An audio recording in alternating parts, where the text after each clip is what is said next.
Oh hi, I didn't see you there. My name is Bliss Foster, I'm a professional fashion critic, and this is my first men's Paris Fashion Week, and my second fashion week overall. I cover fashion as an art form by uncovering the nuances, references, and artfulness of designer clothes. If that's what you like, don't forget to subscribe. What's really interesting about my second fashion week is that I was able to secure many more invites to runway shows and showrooms. The process of building a relationship with fashion brands is a slow one, but I've been making great progress. We'll be using this video and the part 2 men's coverage to dive deep on the designers that you love and introduce you to some new designers that you need to know about. Let's talk a little bit more about access. Obviously, runway shows are very exclusive and every fashion fan wants to attend them. The reality is that the industry thinks of these events and Fashion Week at large like an industry trade show. The only people who are granted access are people who are able to contribute to the brand's bottom line. And if you think about it, this makes sense. If you calculate the cost of a venue, a construction crew to build your set, models, hair and makeup crew, a PR team, an events crew, permits from the city, miscellaneous expenses, everything that goes into a 20-minute show, it ends up coming out to at least $150,000, going all the way up to well over $1 million for the really big shows. The brand has to then take the total cost and divide it by the number of seats. That's a lot of money per person. From their perspective, each seat and every square inch of standing room should go to certain roles in the fashion industry, like stylists who will help guide the pieces from the collection out into the world, celebrities whose very presence at the shows will sell product, buyers who order from the collection and carry it in their stores, and of course, fashion critics who help shape the public perception of a designer's work. I'm often asked by people who are visiting Paris how they can get access to a few shows, and the honest answer is that it's just not possible. It's taken me years to build up the relationships I have now, and I still don't have anywhere close to full access. Let's start coverage off with one of the most intense runway shows that I attended all week. Okay, so we are rushing over to Walter van Beirendonck right now. This is a very noteworthy show for him because it's the first show that he's done after retiring as the chair of the Royal Academy of Fine Arts fashion departments. He's one of the most legendary fashion teachers at this point of all time, and he's continuing his career as a designer, which I am extremely thankful for. I'm really looking forward to the show. Like many of the designers in the lineup this week, this is my first time at a Walter show. I'm really excited. Let's see what happens. The show took place at the Madeleine Theater, an old world space complete with red velvet everywhere. If Walter himself was a building, this theater might be his father. As I was trying to find my seat, I got an unexpected happy tap on the shoulder. Hey, oh my gosh, hi. Okay, so here with Charles Jeffrey. Is this your first Walter show? This is my first Walter show, yes. I'm very excited. That's kind of unbelievable to me. I would think that you would have been to as many as long as you've been alive. Yeah, I don't know why I haven't been to one yet. Maybe I'm just I wasn't as pushy before. Now I'm just asking it. I'm coming. Tell me about the collection that you just put out. Oh, so the collection is called Four, which is a British term for something that's fit. And it's basically centered around queer wellness and the idea of kind of looking after oneself, and that illustrated through the idea of shapeshifters, and it's very light, it's very summery, it's quite commercial.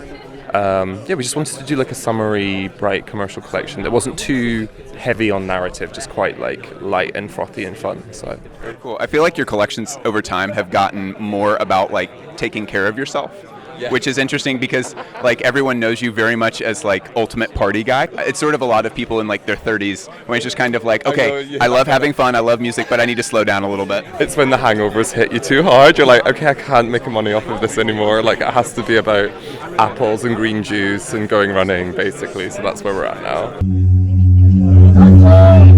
Okay, so did you hear that? That was a guy in the photography pit yelling for everyone to put their iPhones down. Let's listen to it again.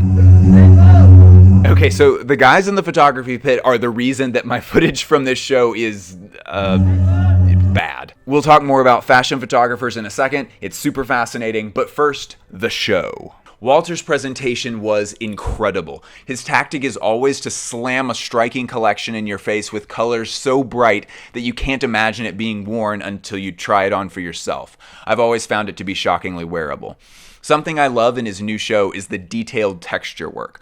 Walter makes reference to Icarus in his show notes, encouraging us to fly high but not too close to the sun. We saw a lot of sleeves that featured feathered detailing, along with sleeves that feature these large square shapes that almost look like the model's arms, or in some cases the model's legs are pieces from an unassembled plastic Gundam set. We saw bloomers on dudes, which has just got to be a first at Men's Week. If there are any human fashion encyclopedias out there, please correct me if I'm wrong on that. A lot of Walter's recent work has dealt with frustrations surrounding the state of the world and a call to rebel against it. Like at one point he reimagines the human body with a matching set that emulates our skeletons, along with a sheer bodysuit that gives the wearers kind of post-apocalyptic tribal tattoos, all the way down to the fingers. Walter's demand for change resonates in a really unique way. Most of the time, a call for social change comes in a very aesthetically simple way, because most people think of simplicity as the only way to communicate seriousness. But Walter's design language is loud, colorful, and abrasive, but it's no less serious when it calls for that same change. And in the dark seats of the Madeleine Theater, watching this show shift from a pretty terrifying start to a very hopeful end, that message was especially clear this time around. Okay, so let's talk about fashion photographers for a second. At every fashion show, one of the biggest priorities is documentation. That documentation mostly comes from the photography pit, a small black cubicle with rows of risers. Once the show starts, the pressure is on for these folks. It's incredibly high. They can't yell cut or ask someone to walk again. It's like nature photography. If you miss the shot, it's just gone. So, understandably, if someone's foot is sticking out on the front row, or if people are sticking their iPhones too high in the air, the guys in the pit are going to start yelling, "Hey, put your phone down." It's a really interesting part of a fashion show that we never see any part of from our screens, because these guys are the ones putting it on the screens. They're the ones literally behind the camera. Okay, so heading over to Lukhanyo Mdingi, who's a South African designer. We're about to see the Burkina collection. So I imagine that means Burkina Faso. We will find out. Your name, please? Foster. Super. Thank you. Here, can you tell me a little bit about the collection? Yeah, so this season is pretty much an expansion of what we've done in the past, and more than anything else, we really wanted to explore the collaborations that we have within Burkina Faso. For the last 3 years, we've been working with the Cabas community under the support with the Ethical Fashion Initiative. A lot of our textiles are made in Burkina Faso as well as South Africa, and then different categories are made in different parts of the world. What are some advantages that you see to working in Burkina Faso specifically? Well, it's the craft more than anything else. I think there's a certain kind of sincerity and honesty that is woven within the fabric, and that's what I want more than anything else, to be in the presence of these incredible artisans that have so much finesse within what they do.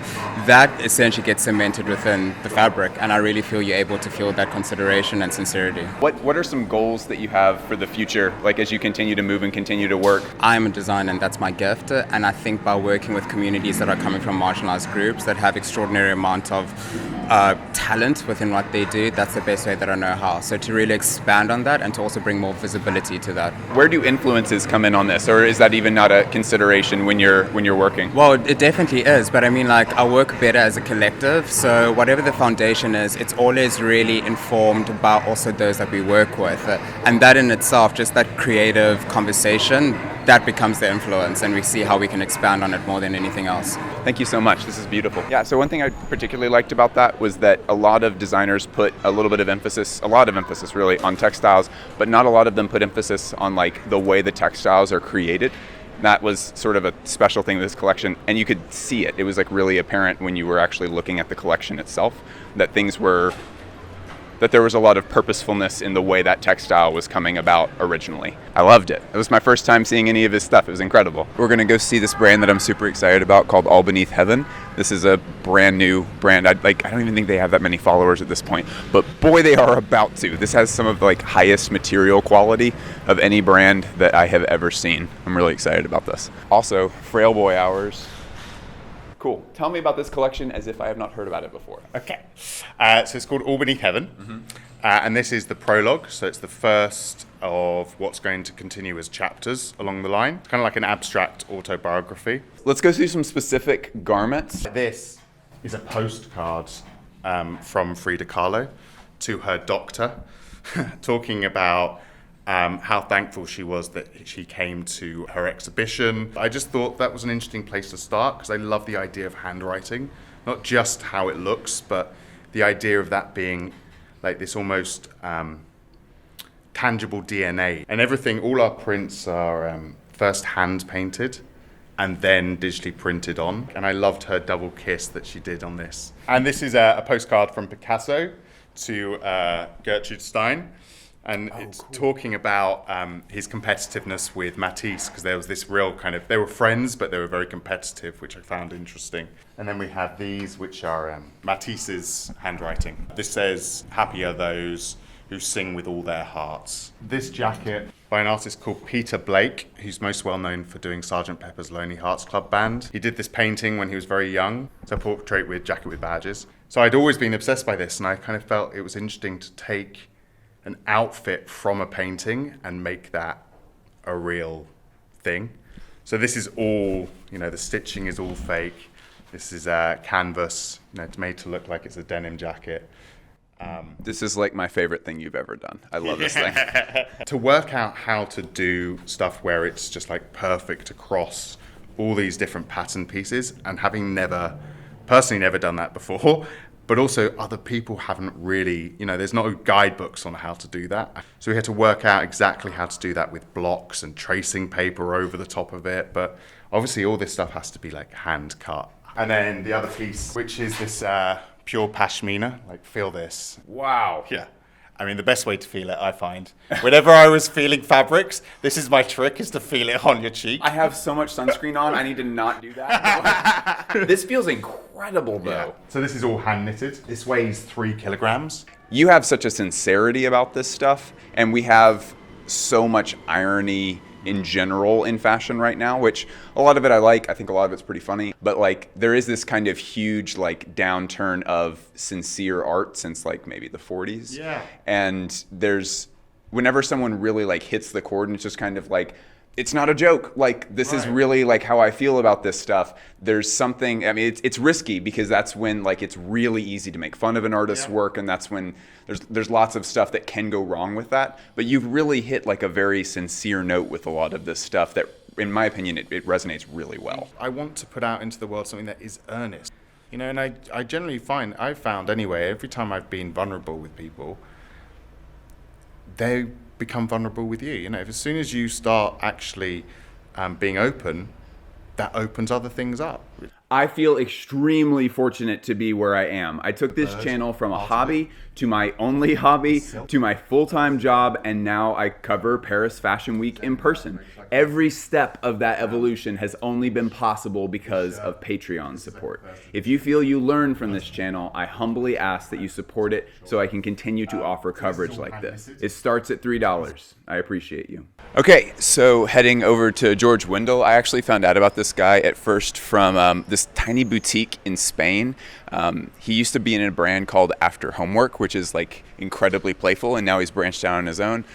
His stuff is super exciting. He does a lot of footwear, like really innovative shapes. Sort of reminds me of Kiko Kostadinov, but it's really out of control. The stuff should be really cool.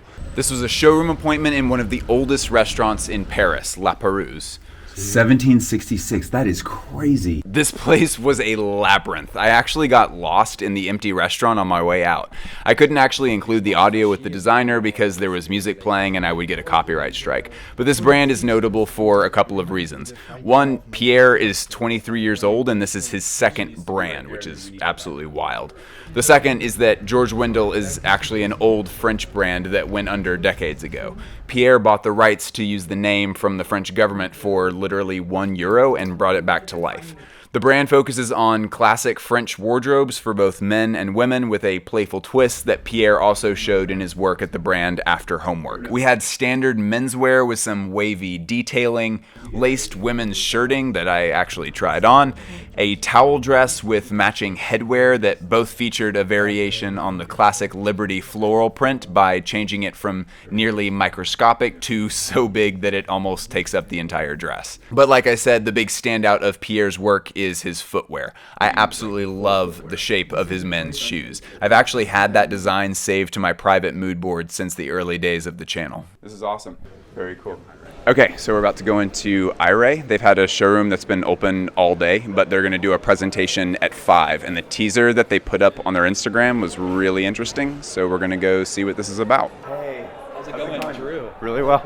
Bliss, good to meet you, man. The collection is called Sunflower Gardens. It really is about my experience in India. I went to Calcutta when I was in college for the second time. I got a one-way ticket and I ended up staying for 3 months. Sunflower Gardens was the building that I lived in while I was there. And during the day I would go and volunteer at Mother Teresa's Home of the Dying. Airei's presentation space is eerily similar to Mother Teresa's Home of the Dying. I can't show pictures here of the original building in India. A lot of them are pretty disturbing, but both spaces are frighteningly practical in their layout. It's a facility that serves as a public hospice to offer comfort and dignity to people who are dying but have nowhere to go. The patients at the Home of the Dying all wear identical clothes given to them during check-in, and those same clothes are taken up, washed, and are reused after that patient passes. The presentation of this collection was maybe a reflection on the process of retrieving those clothes and preparing them for another patient. No one recovers at the Home of the Dying. Volunteering there requires an acceptance that every patient is going to be gone soon. This was one of the most moving presentations I've ever been to. I cried a good bit while filming this. It was one of the scariest experiences in my life, because I was in such an intense environment. And so this collection is kind of celebrating that line kind of between like comfort or like the innate feeling for safety versus like going past that barrier into like the adventure of life. How do you go about translating something that is that abstract into actual garments in a collection? I've used literally kind of like fragile elements on top of strong elements. And so this jacket actually comes with the gauze fully covering the whole garment, and the pockets are hidden inside. So as you wear it, it's purposely going to be destroyed in order for you to like find the hidden value underneath it. So because of my connection to Calcutta, I use a lot of khadi fabric, it's a fabric that became relevant when Mahatma Gandhi was encouraging the peaceful protests against the British rule in India. And so he encouraged people to make their own garments. And so khadi kind of came out of that. Khadi is made on a hand loom, so it's going to be perfectly imperfect. This is khadi silk that we actually tear into strips and then we hand knit together. So this one takes about 16 hours. So this is like, I call this the memory stitching. So it's kind of like, just like a memory, some details may come to mind, but the full picture isn't there. And this is the doorway to Mother Teresa's house that you can still go to and where a lot of the nuns still live. We make everything in Los Angeles, and everything that's hand stitched is signed by the artisan who works on it. My themes that I use for the collections are personal, and they also can seem really dark, maybe in one perspective, but really I'm trying to find like the optimism through that. And so I'm trying to like share that like optimistic message like through all the craziness that's going on in our world. I think highlighting the rawness of life is something that fashion doesn't do often. That's so cool. Well, I feel like we should hug. after too. Can we hug? Yeah, sure. Okay, so the schedule side of today has been super crazy, but we're going over to Taakk now. We've been like running literally all over Paris, which has been great and also stressful. Catch me never complaining about this. Takuya Morikawa, the designer at Taakk, is a former student of Issey Miyake and came through with a minimal-minded collection with no real theme and very sparse points of inspiration. That's very rare these days in fashion. But even more rare, Morikawa offered us a collection that isn't designed for Instagram, and I liked that a lot. Fashion design has changed a lot in 15 years. Almost every designer now is trying to make clothes that will look striking and distinctive from a distance. Clothes that scream, "I'm a designer" garment from 30 feet away. And there's nothing wrong with that. But Taakk pulled us in this season through very subtle use of paneled translucence, something that we don't often see in menswear. This look was one of my favorites. The sections of the button-up, the t-shirt, and the pants that held the white print were mostly opaque, while the blue material was tastefully sheer. See-through fabric is usually used to be sexy, but here it seemed natural, like clothes you'd throw on to go on a walk or get groceries. This collection took me by surprise. It was a refreshing highlight of the week. Welcome to the Parisian garment district. We're going to check out what they have here. Lots of very famous brands that you love, and also a lot of legitimate brands, real ones, the actual brands. Let's go see what they have. Christian Gripois, Monagnola Ogunlesi, Yoji, apparently Vetma, J&W Anderson, Jeff Galliano, Yuyu, which is the sister brand of legendary fashion designer Yucha Prada, Banana Cabana, which features a very familiar font. Hermes has a whole studio here for their Birkins. Here we have a bandana Birkin, very rare. Forever Jerry, Toupee, The Art of Pants, Greg, and Daniela, but one of the Danielas isn't here right now. This is the type of investigative journalism you come here for, folks. Right before Bianca Saunders, I'm perusing the incredible fits outside, and I see a friend. Okay, so we ran into Spencer Badu, which is pretty cool. Spencer, hello. Yeah, hey, how's it going, Bliss? Really well, really yeah, well. Nice to meet you. So your glasses are incredible. Yeah, thank you. Tell me about them. Okay, it actually turns out that I got to visit Spencer's showroom a couple of days later, so we will be right back with Spencer Badu. Bianca is very rare right from the start because she's one of just a few women who design menswear, but even rarer is her proposal for menswear. Men's clothing is almost entirely based on sportswear and workwear, but Bianca is subtly introducing draping into those categories. In order to do that successfully, her collections must operate in stealth, like with these shirts or with her famous Lexus jacket shoulder. Do you see those tiny bits of draping? They're quiet, but they're executed so well. And that subtlety is really crucial because she doesn't just want to say, hey, wouldn't it be crazy if we use draping techniques for guys? She wants regular dudes to look at her draped clothes and say, I want that shirt. And it works. I mean, for me, the highlight of the collection was this one highly sculptural piece. When I asked Bianca about it backstage, she said she wanted to try out a couture shape for men. And this makes sense considering that draping is most commonly seen in haute couture. But as always, Bianca presents a couture shape in the form of a somewhat traditional workwear jacket. She never leaves her audience. Miss Saunders leads men towards shapes and cuts that we hadn't considered before. Backstage, I also got to grab some time with one of my favorite working poets and models, Kai Isaiah Jamal. Yeah, how's it going? So, poet, model, Kai Isaiah Jamal. Best voice in the game, by far. Yeah. What new poetry projects do you have coming up? New stuff coming up. So I'm working on an EP, which is exciting. So it's kind of like taking that into like a new sphere and like creating like a new space of access. I have a mural that I can't say who for that is launching in London as of tomorrow. I think that's it poetry wise for now. But we've got some like really interesting fashion gigs coming up. So yeah, I'll be back for couture. For couture? Is that first time at couture? Yeah. That's wonderful. Yeah. Wonderful. Thank you so much. Thank you. Huge fan, really. Time to descend into a much spookier presentation with Arturo Obegero. This was deep in a Parisian basement, proposing a much simpler collection than we're used to from Arturo. Understated lounge-style pants and skin-tight tops with swags. Not like 2012 Tumblr type swag, it's like the technical fashion term swag. Extra fabric that's hanging here over these tops. When we see clothes in this genre, we're used to seeing them in a cheap polyester, but Arturo largely sticks to luxury fabrication whenever possible, so the promise of this aesthetic gets fulfilled really well. Okay, so we're going up to the showroom for AZ Factory. This is the house that was founded by the late Elbaz, who was generally known as one of the kindest people in fashion. Alber passed away unexpectedly a couple of years ago, and the house kind of exists now as a platform to promote young and up-and-coming designers. So we're here to see Thebe Magugu, Cyril, Bourez, and Ester. I'm so excited. After Elbaz passed away just 4 months after founding AZ Factory, their holding company continued to support the brand and repurposed it as essentially an incubator for young fashion talent. Unlike many brands with an artist-in-residence program where they take one designer at a time, AZ Factory instead keeps its doors open to sometimes one, sometimes multiple designers at once. It feels like a design think tank. I spoke with each of the current designers about their work with the house. Could you introduce yourself, please? I'm Cyril Bourez. So tell me about the collaborative collection with AZ.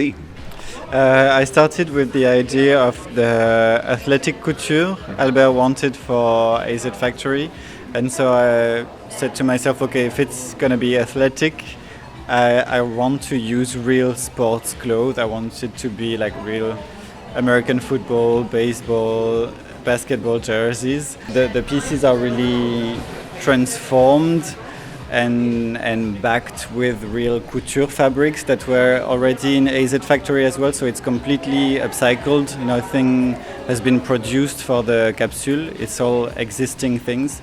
Those are the Satin Duchesse Alber used to love. So we're going straight to the top of fabrics. Duchesse satin is that's like the very top. Yeah, and also it has this shine that is almost imitated in the jerseys. In the jerseys, you see these threads and these shines that are synthetics, but the shine of the satin catches it. Tell me about cut overall. The issue with size inclusivity is that there's not a lot of attention paid to the way the clothes are cut, and that ends up being a problem for the final customer that's buying it. But that's never a problem with you two, and you've become kind of famous for it. Yeah. So tell me about your philosophy with cutting clothes. Is it just pay attention to the details, or is there a secret to it? What is the deal with cutting clothes for the two of you? Yeah, I mean, there is really no secret. It's just a lot of work, basically. But the thing is, with this collection, we try to implement that kind of know-how. Maybe it's a bit pretentious, but because we have proper sizing in this collection, and so we just ask ourselves, could it be possible to say one size could be super flexible? So when you say it's a medium one, it could be a large or a small, depending on the body of everyone. So every piece has a proper size, but it's super stretchy, super comfortable, super flexible. You can adjust the pieces. Yeah, but it's because, when we construct the pieces, it's, as you say, pay attention of details, of course, but it's also a lot of session of retry. Yeah, we try a lot the pieces. It's a lot of fitting, a lot of. Even on me, a lot of fitting. Sometimes in Balthazar too. So and it's so cool with this because it's really not with unveiling. It's with also Alber with the shoulders, also with the drapey on the hips. So it was really cool and safe, but sometimes it's also Ester Manas. If you want, or if it's some wind or something like that, it could be. What the way it was explained to me at one point is that they said a lot of brands are very afraid to do size inclusive stuff because the math becomes more complicated as it gets bigger, because bodies who are very small are all shaped the same. But then as bodies get bigger, then things can be in slightly different places, and it becomes difficult to actually cut the pattern so that it's universal for everyone. Whereas if someone is a size 0 or a size 14, I guess French 14, all those bodies essentially are shaped the same. So how do you, do you just have more types of sizes to accommodate different body types? Or how do you deal with that, what they described as a math challenge? I think the truth is we are trying to not deal with it by using systems that are quite flexible. All the ruching system is really a way for us to just don't be stuck in math and be okay to just let the people be super comfortable in the pieces and have space, sometimes hidden fabrics in the piece to really welcome everyone. Yeah. So I think it's really the key when you do rushed fabric. You can add. It's really technical, by the way. You can add in French we say embu. Embu is little pouch of fabric more, and it's hidden, but it's help to move. It's really helping. And the rushed system is really a good way to do that. So what I'm hearing is that you have a couple of ways that tend to be more flattering in a universal kind of way, and that you found ways to incorporate those into the garments in a way that looks very purposeful and has kind of become its own style, sort of. We just want to find new styles which help us to bring that inclusivity and to say, okay, this is a fit, but it could be this one could be a new fit. It's really open. Thank you so much for sharing with me. This is great. Thank you so much. Yeah. Thank you so much. The current flagship designer at AZ Factory is the god, Thebe Magugu. He wasn't present at the showroom, though, as he was attending Louis Vuitton's final runway tribute to Virgil Abloh. So instead, I tried on some of his clothes. It's really easy to tell when something is made by Thebe. He has a distinct signature, even down to fabric choice, where he always opts for breezy, lightweight textiles. But even with little finishing details like this double sleeve cuff, I would have guessed that this was Thebe even if I wasn't in the AZ showroom. Next up is Y Project. Glenn Martens is a very busy person. He designs at Diesel, of course, and he also designs at Y Project, a brand that does a lot of looks each show and packs a ton into each look.